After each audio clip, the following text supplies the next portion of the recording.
Good morning, everybody, and thank you very much for registering for our webinar this morning on portfolio management.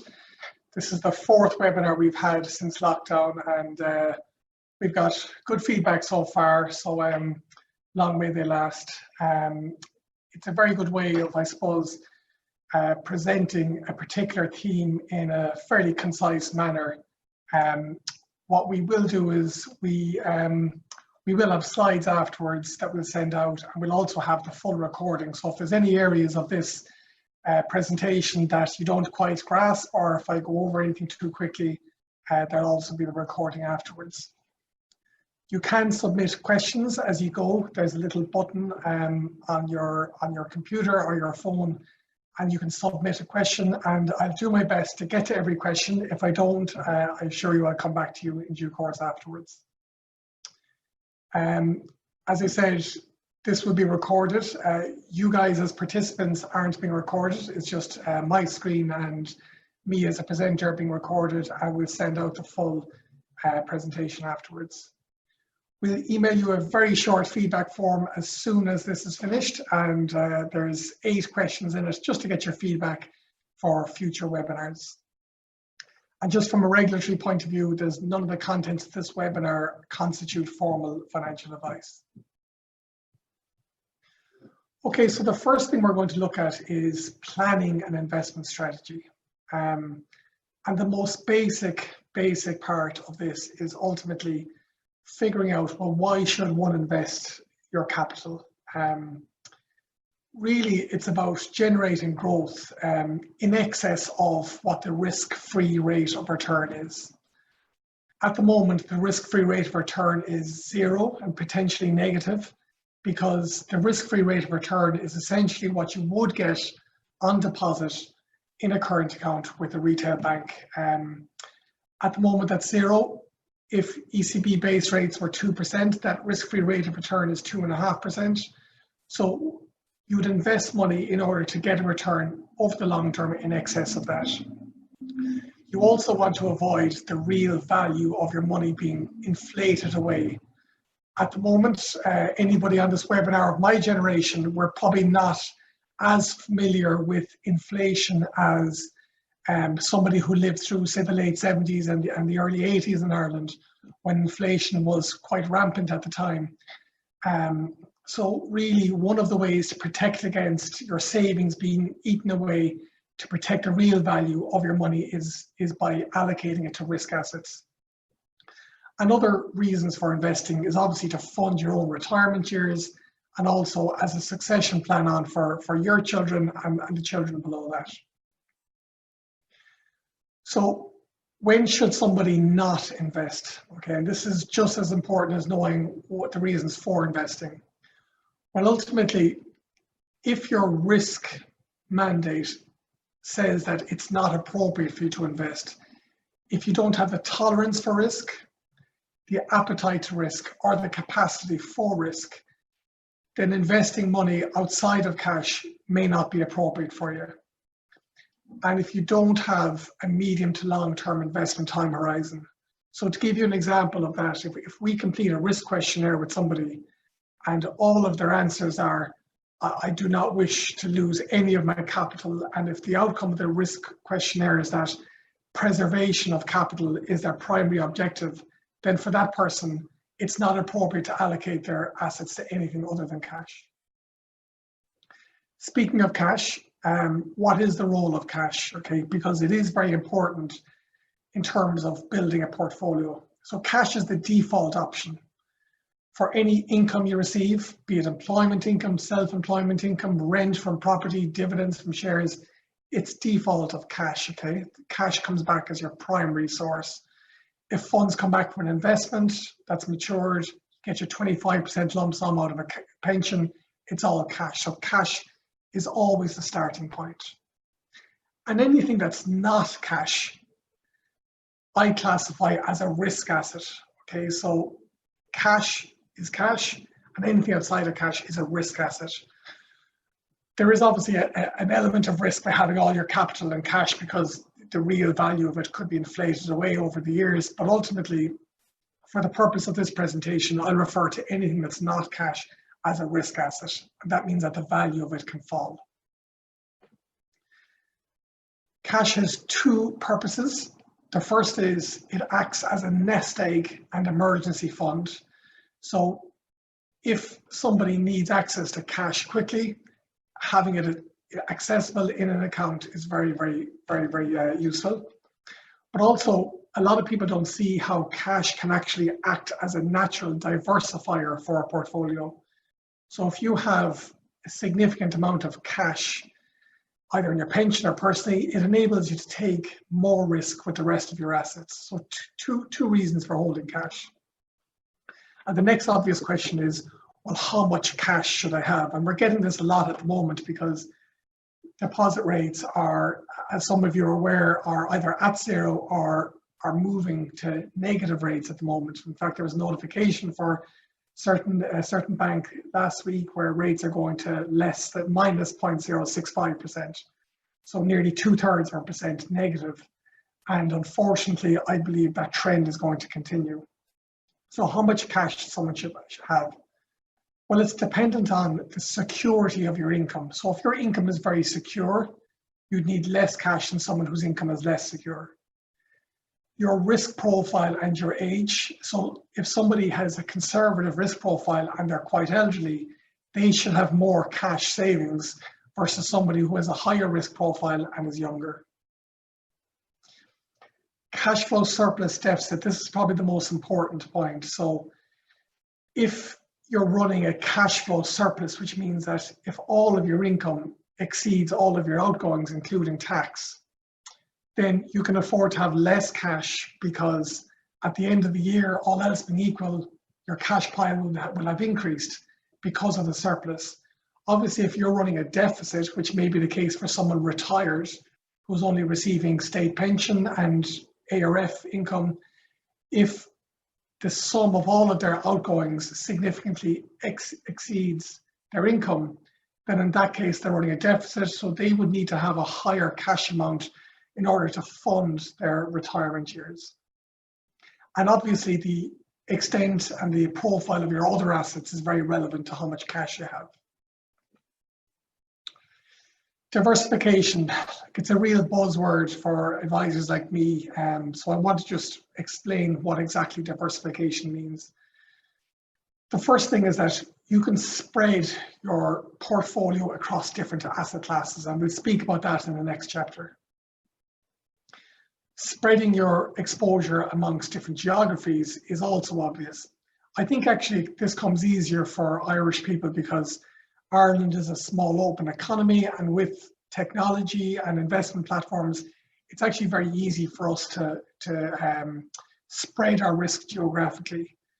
You know, if I was an advisor in the UK and I was speaking to my UK clients, in those cases, my understanding is that a lot of the UK investment portfolios are just invested in UK assets. And I think that's a bit of a risk. And I'd say the same for US investors, in that they feel that, you know, they don't have to diversify outside of the US, and I believe they're putting too much exposure into their own geography. In Ireland, I think it's a given that you're going to be diversified geographically. Investment type, we'll also speak about that. So how do you populate your portfolio? What type of investment instruments do you use? Are you going to put your entire portfolio into individual shares? Are you going to put your entire portfolio into ETFs? Is it going to be all leveraged property? Is it going to be all funds? So diversifying in terms of the investment type is also important. Custodian provider, I think we are quite grateful as advisors in Ireland that we do have a very strong regulatory regime, and we wouldn't have too many concerns about the quality of the custodians and providers. But equally, it is relevant, I think, and appropriate to spread your risk so that all of your assets aren't with one insurance company or one retail bank or one stockbroking firm. Sector is very interesting at the moment because there's a lot of talk about the technology stocks in the US. So if somebody was invested, for example, in US equities, and it just so happened that their entire equity exposure was in the technology stocks or the growth stocks, they might feel as though they're diversified because they're maybe across the NASDAQ index or across a number of different shares within the sector. But in fact, if all their concentration is on one sector, then it doesn't matter how many companies you have, you're prone to that sector having a downturn. There is a value in illiquid investments to an extent. So having a mix of liquid and illiquid investments gives you more diversification also. And finally, growth versus income. So when people think of growth stocks, for example, you think of startup unicorn type stocks where there's no real history of profitability, no dividends being paid out, but you're ultimately betting on the value of that company exponentially growing, and the likes of obviously the Facebooks and these types of companies would have fallen into that growth category certainly. And similar for property. I mean, I would classify a development site as a growth asset because you're buying it with no income and you're ultimately hoping that the value will grow based on the skill of getting planning permission, that type of thing. So there is a place for growth in portfolios, but also having an income generating asset is also very relevant. Very simply, why would you diversify? The first reason is to reduce your risk.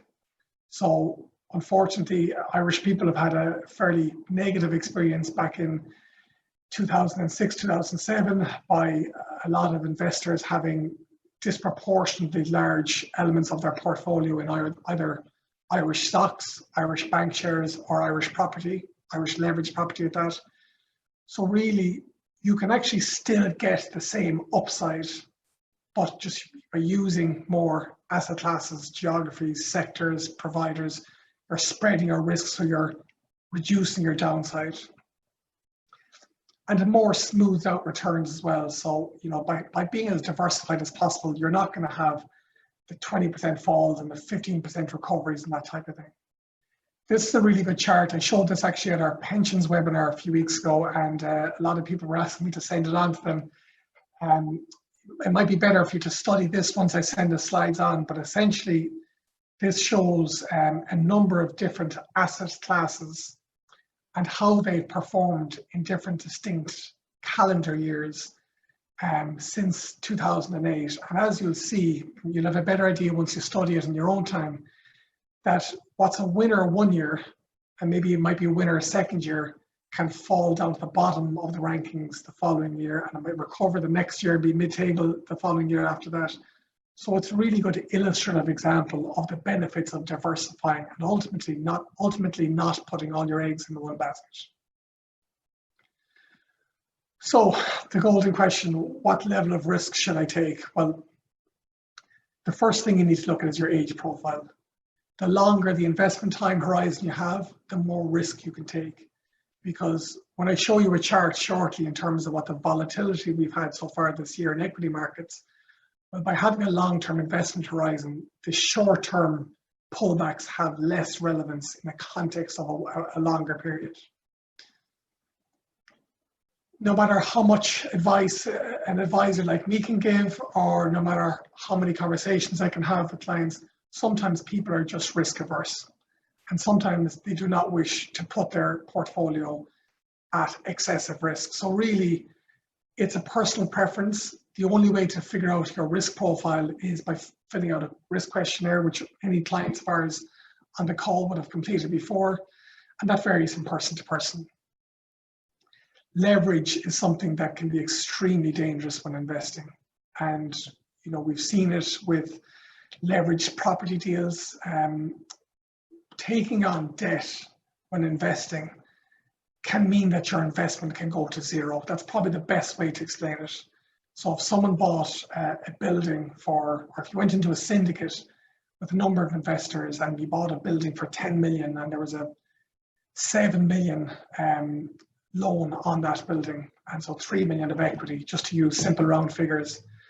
Well, if there is a tenancy default or refurbishments or something that needs to happen with the property, or some short-term impairment where the value of the market, the value of the property went from 10 million down to 7 million. And if something like COVID was happening at the same time, well, in the small print, the bank would be entitled to have a loan to value covenant, and they could actually potentially foreclose on that building. So even if the value notionally at a short term was marked down from 100 or 10 million to 7 million, Well, actually, that completely wipes out the equity. And in a situation like that, investors can lose all of their money. So that's just a simple example of the risk of leverage, something I would personally always discourage. And also, your level of risk will depend on what your view and the view of your professional advisor would have on markets at a point in time.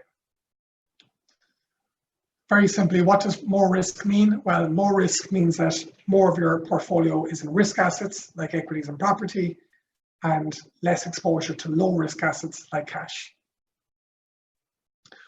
Okay, so we've figured out our investment strategy, and now we need to look at what are the asset class options. I've broken it down into 6 distinct asset classes. There's a lot of other myriads of multi-asset and absolute return and hedge funds and complex collective funds and all that, but really there's, as I see it, 6 different distinct options. The first is cash. We've spoken about that. I include on post state savings in that. You can also include state savings as government bonds, but I just prefer to classify it as cash. Bonds, government bonds and corporate bonds, and they can be conventional or inflation linked. I'm going to speak about bonds a bit more in a minute. Listed equities, these are quoted shares on the stock market. There's thousands, tens of thousands of them globally. These are the ones we're familiar with.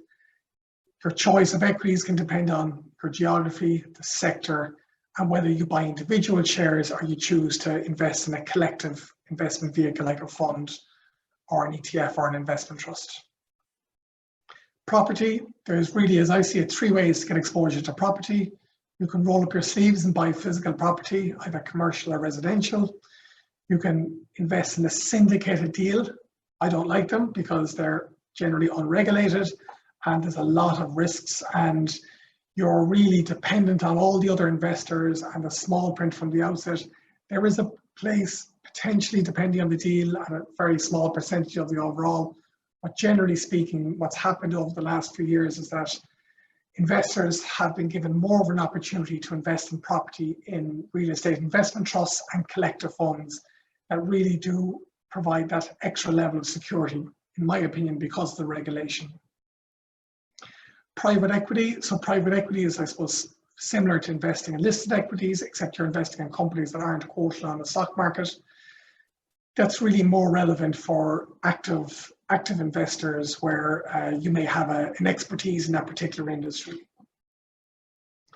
Alternatives is everything other than the previous 5, and that can include commodities, absolute return funds, infrastructure funds, all that type of thing. The idea with alternatives is that their risk and return profile isn't correlated to every other asset class that I discussed. Investing 101, okay, so your choice of investment should be mappable onto a chart like this. The more the risk you take, the more the target return. So this is in what we call an efficient market. The idea is that you want to minimize the risk and maximize the target return, but obviously in practice that's a bit more difficult. So in a perfect market, cash deposits, low risk, low return. Next level up is bonds, slightly more risk, slightly more return. Multi-asset funds are really not a distinct asset class themselves. That's just a myriad of cash, bonds, equities, property within one fund. They'd be a slight level up in terms of risk and more expected return. Now this is very simple, obviously, a simple example, but equities, again, you'd expect historically to get 4, 5, 6, 7% return every year, not in nominal terms, but for that you're taking on an extra level of risk, obviously. And then I've just given an example of like what's the riskiest type of investment. It obviously depends on the level of debt or leverage, but leverage property will be at the higher end. So if you just picture this chart here now, and what I'm going to do is I'm going to illustrate the current market environment in the next chart here, which basically removes bonds from the halfway between cash and multi-asset, and it pushes bonds and equities back actually negative into a negative return for even with bonds and cash, a small bit of risk as well.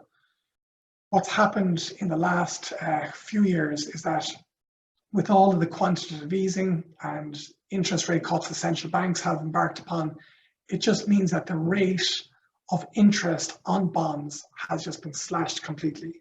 They still do form a small part of a portfolio, but when I started in stockbroking, 15 years ago, if someone came to me and said, look, I want a low to medium risk portfolio, well, the majority, or maybe half of your portfolio then would have been government bonds and corporate bonds.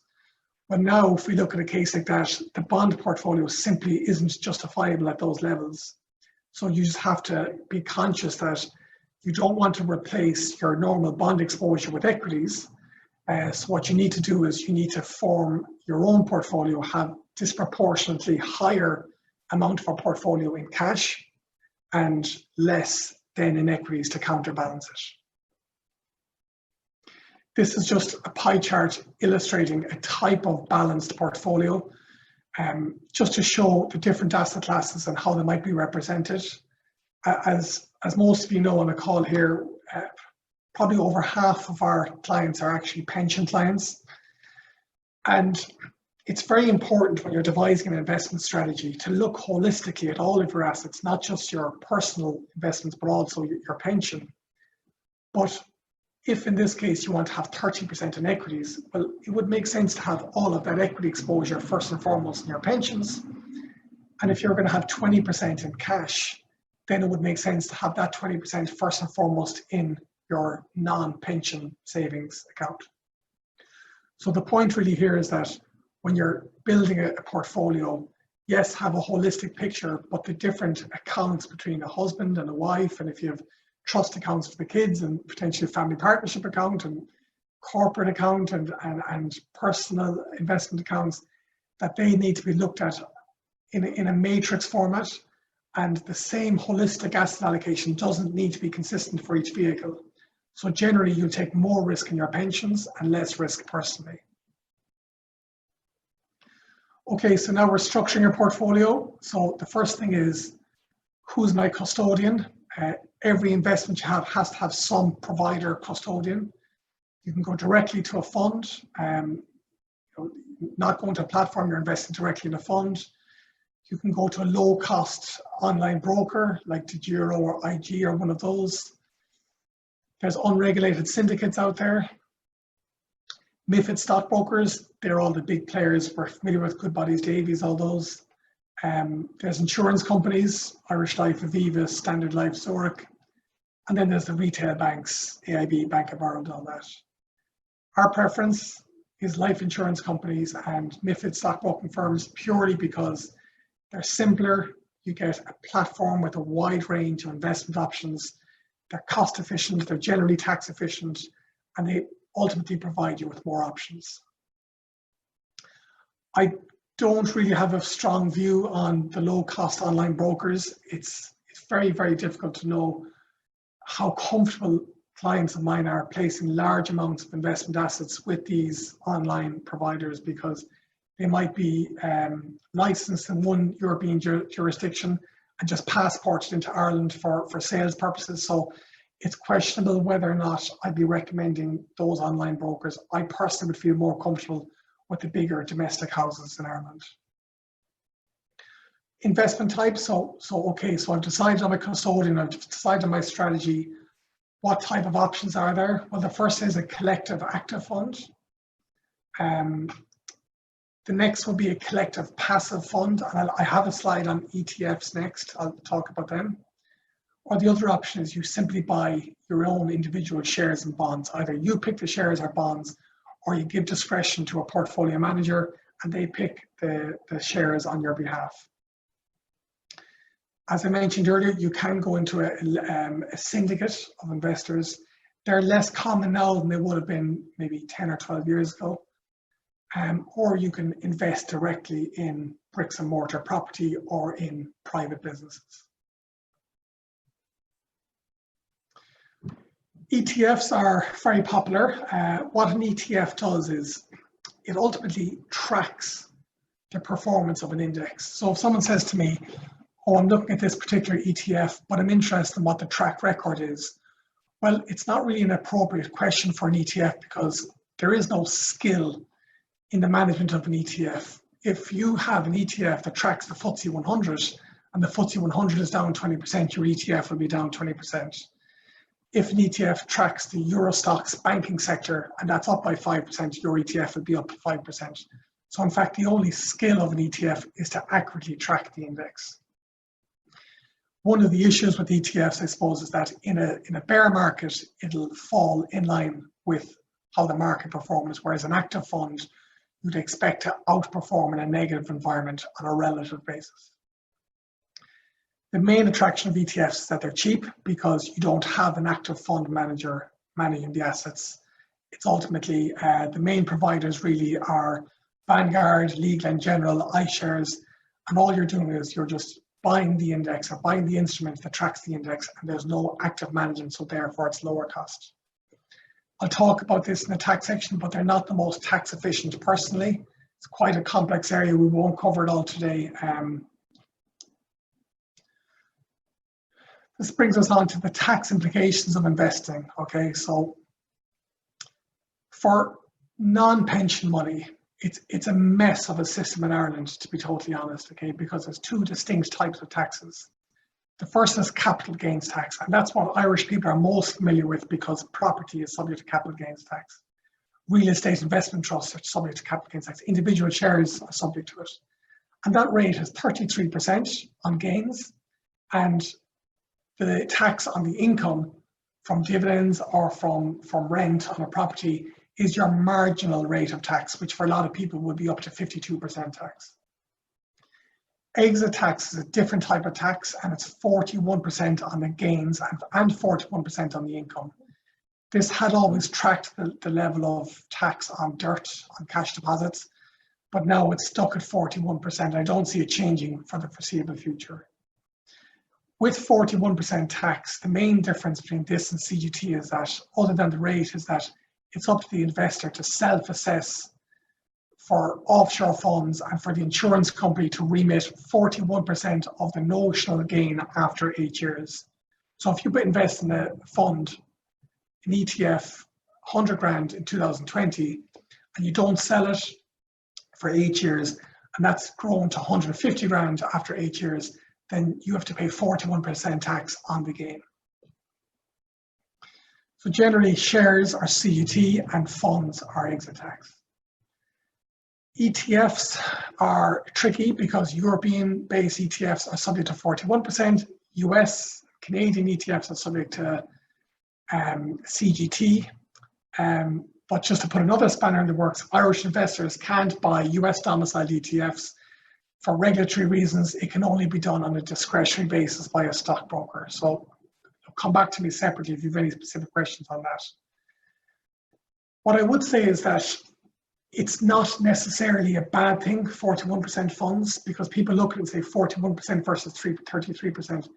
You have to remember that with a 41% fund, if you invest in a gross roll-up share class, you're actually not paying any tax for 8 years because there's no tax, there's no income being distributed out of it.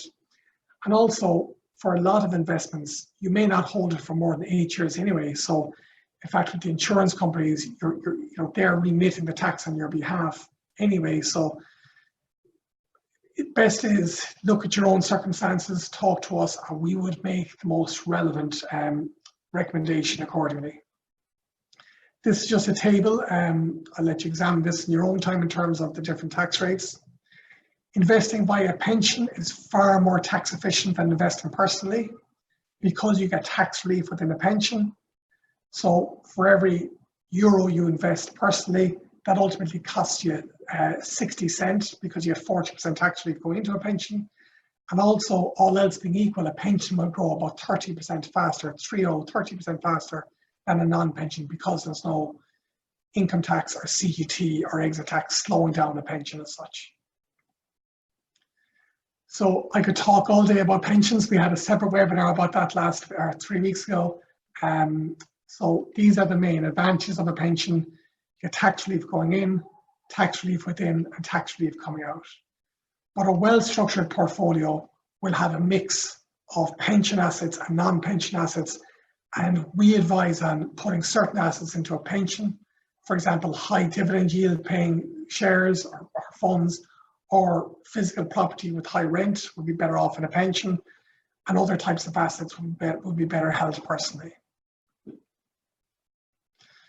So I think a lot of people were looking forward to this section, update you on markets. It's been an incredible year. This chart shows 8 of the major indices, stock market indices globally, since the start of the year. Again, it'll add more value to you guys, I think, to examine this chart in your own time once I send out the slides. But if you look at the start of the year up until about the middle of February, markets continued on the strong equity market performance that we enjoyed in 2019. The markets knew about China, they knew about COVID-19, but in fact, markets were quite complacent and they didn't believe that it would spill into Europe and the Western economies. Towards the back end of February, I think the 22nd, 23rd of February, that's when we had numbers out of Northern Italy. And in the 4-week period from about the 24th of February till about the 21st of March, we experienced the most sudden, sharp, severe equity market sell-off in market history. The German stock market fell 40% in 4 weeks, 40%. The S&P 500, which accounts for over 60% of the MSCI world, fell by a third in a 4-week period. Now, those falls are quite astronomical. If we hear of an individual share falling by 20% or by 30%, that's quite common with an individual share. But for an index, for a basket of 500 companies, the top 500 companies in the US, to fall by a third in 4 weeks is unbelievably unprecedented. Equally, the extent of the recovery that we've experienced since then has been quite unprecedented as well. We haven't had a full recovery. In fact, if you look at the bottom here, the FTSE 100 in euro terms is still actually down 24% year to date. The best performer, which is is the Asia ex-Japan index, which is only down 2.5% in euro terms. And that's because China has been quite successful in COVID-19, whereas other countries haven't been so successful. Ultimately, the big performer has been the S&P 500. This chart here shows the index performance in euro terms. C here is the S&P 500, which is down 3.5% year to date in euro terms. Actually, the S&P 500 is slightly positive in dollar terms, but we've seen a weakening of the dollar, which I'll come to in a minute. Okay, market update, interest rates. We're at historic lows with interest rates. Your target return from your portfolio needs to be reduced because interest rates are so low. The risk-free rate of return is now 0. So if you can achieve 3 or 4% return now, that's 3 or 4% above the risk-free rate of return. If you're able to get 2.5% on overnight deposits with AIB, then you should really be looking at 6 or 7% target return in your portfolio. So when you're looking at your target return in your portfolio, be conscious of what the risk-free rate of return is, which is dependent on interest rates. Equity markets, we've just seen how volatile they've been year to date, extremely unpredictable at the moment. Bonds and fixed income, okay, so because of quantitative easing and because of low interest rates, ultimately what's happened is that the coupons available have been massively reduced. So bonds are no longer an investable asset class to the same extent as they had been previously. And property is very much dependent on your level of income. So you nearly almost need to forget about the value of property in terms of what the DAFT or the My Home reports say, because the value of your residential property, investment property, is how much income you can get from it. So you need to just focus on the income because there is no market, in my opinion, especially commercial property at the moment. This is the dollar over the last 12 months. You can see the extent of the sell-off in the dollar over the last few weeks in particular, but you know, we're up at about 117 versus the euro, and that's basically been the uncertainty about the upcoming election in November, how they've reacted to COVID-19, which has been terrible compared to Europe, and also the strength of the 750 billion package that the EU have done recently, So ultimately the market is saying that they're less happy with the dollar.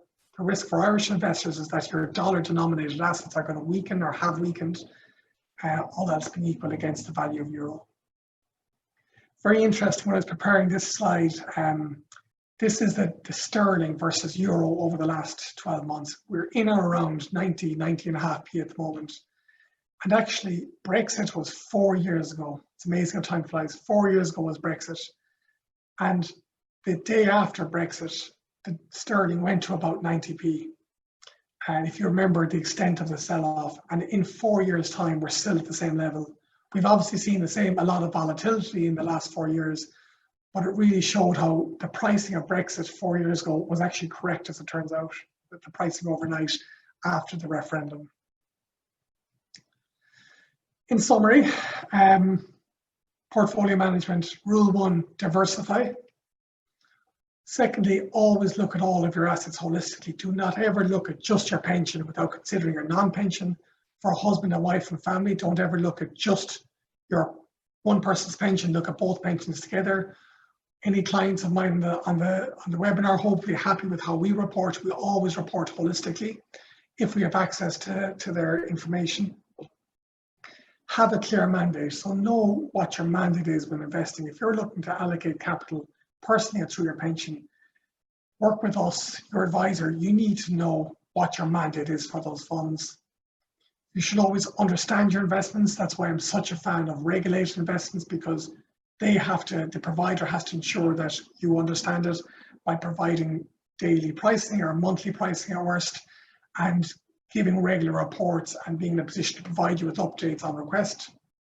Don't fall into the inertia trap. So, I'll fill out the paperwork in due course, all that type of thing. Ultimately, to get in control of your portfolio and of your wealth, you need to get rid of inertia and actually complete the forms and the paperwork. We position ourselves in Compass as not having conflicts of interest. You need to make sure that whoever you trust to give you investment advice isn't conflicted. So if you're, looking to go on a diet, you don't go to the butcher and to the sweet shop to ask them what to eat, you go to a dietitian. And I think that's genuinely not being salesy ourselves. That's how we position our whole business. That's why we set up Compass so many years ago. You need to avoid conflicts of interest as much as possible. Holistic planning, you need to ensure you understand your existing financial position. You need to understand what your financial goals and objectives are. And then you need to simply implement your agreed plans and your strategies. That's the presentation. I have a couple of questions here. Please do type questions in as you go. The first question is on gold, not surprisingly. So a lot of people are asking about gold. The specific question I have here is in relation to the value of gold. Gold, a lot of people need to remember that gold doesn't pay a dividend. No commodities pay a dividend.